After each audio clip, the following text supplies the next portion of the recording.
असे सर्व प्रकल्प जे आता अजूनपर्यंत ऑक्युपेशन त्यांना मिळालेले नाही 90 दिवसाच्या आत म्हणजे 29 जुलै पर्यंत they will have to come mandatorily and register केलं नाही तर काय खूप हेवी पेनल्टीज आहे. 30 जुलैच्या नंतर आपण जर सोर्स इन्फॉर्मेशन म्हणून महामंडळाच्या नजरेस आणून दिलं की हे एक प्रकल्प आहे ज्याला अजूनपर्यंत रजिस्ट्रेशन नाहीये आणि हे आपल्याला कसं समजेल पुन्हा त्या वेबसाईटच्या माध्यमातून आपल्याला 30 जुलैला माझ्या वेबसाईटवर जाऊन बघावे लागेल की ज्या प्रकल्पाशी आपला संबंध आहे आणि ज्याच्या बाबतीत आपण विचार करतायत की हे काय झालं रजिस्टर झालं की नाही कोणाला विचारावं कोणालाही विचारायची आवश्यकता नाही. That website if you click and it will be such a user friendly आपण कुठल्या जिल्ह्याच्या कुठल्या तालुक्याच्या कुठल्या एरियाचा आपण म्हणताय त्याच्यामध्ये क्लिक केल्यानंतर ड्रॉप डाऊन मेनू मध्ये एकूण त्या एरियामध्ये किती प्रकल्प रजिस्टर्ड आहे ते सगळे आपल्याला दिसेल म्हणजे you will know whether the project is registered or not. Once you know that and if it is registered then of course you will go to see what is there in that registered project. If it is not registered मग then you will have to make a complaint. आता एकाने मला प्रश्न विचारला साहेब तुम्ही तर complaint म्हणतायत की कंप्लेंट करताना प्रोजेक्टचे registration is a mandatory field. आता प्रोजेक्टचे रजिस्ट्रेशन नाही मी कंप्लेंट कसे करणार परंतु तो जो मॅन्डेटरी फील्ड आहे तो आहे complaint which is to be decided in a quasi judicial manner ज्यासाठी 5,000 रुपयाच्या तुम्हाला ऑनलाईन फी भराव्या लागेल हे सगळी गोष्टी आहेत. पण इथे आहे you are my source informer you will inform MahaRERA की तू से की साहेब हे प्रकल्प आहे 30 जुलै झालेले आहेत अजूनही रजिस्ट्रेशन झालं नाही. Then the owners is on us.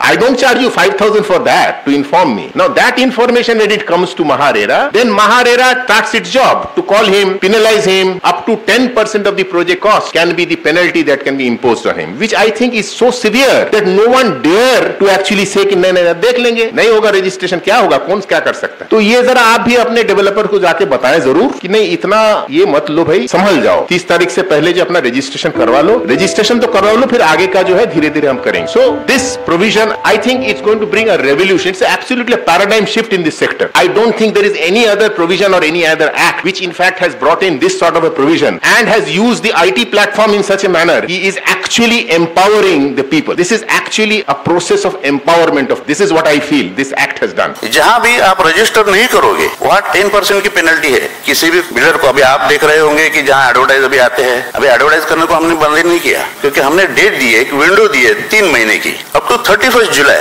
they have to register. After 31st July if anybody is not registered then he will be penalized 5% or 10% up to 10% of the project cost. ये project cost क्या है तो उन्होंने एक estimated cost उनको जो देना है जो उनको register करते sign they have to give a total estimated cost of their project. यानी वहाँ उनकी लैंड की कॉस्ट कितनी है उनके प्रीमियम्स कितने हैं उनको TDR लेना है FIR बाकी कुछ लेना है FSI और कुछ एडिशनल लेना है. All these things have been calculated. Then their construction cost has been calculated. All other encumbrances है उनका कुछ पेमेंट है तो वो करके जो टोटल एस्टिमेट कॉस्ट होगी तो उसके वहां से वो उनको 70% करके वो सेपरेट बैंक अकाउंट में रखना है. That bank account will be separate. Similarly whatever the penalty will be there it is 10% of that estimated cost.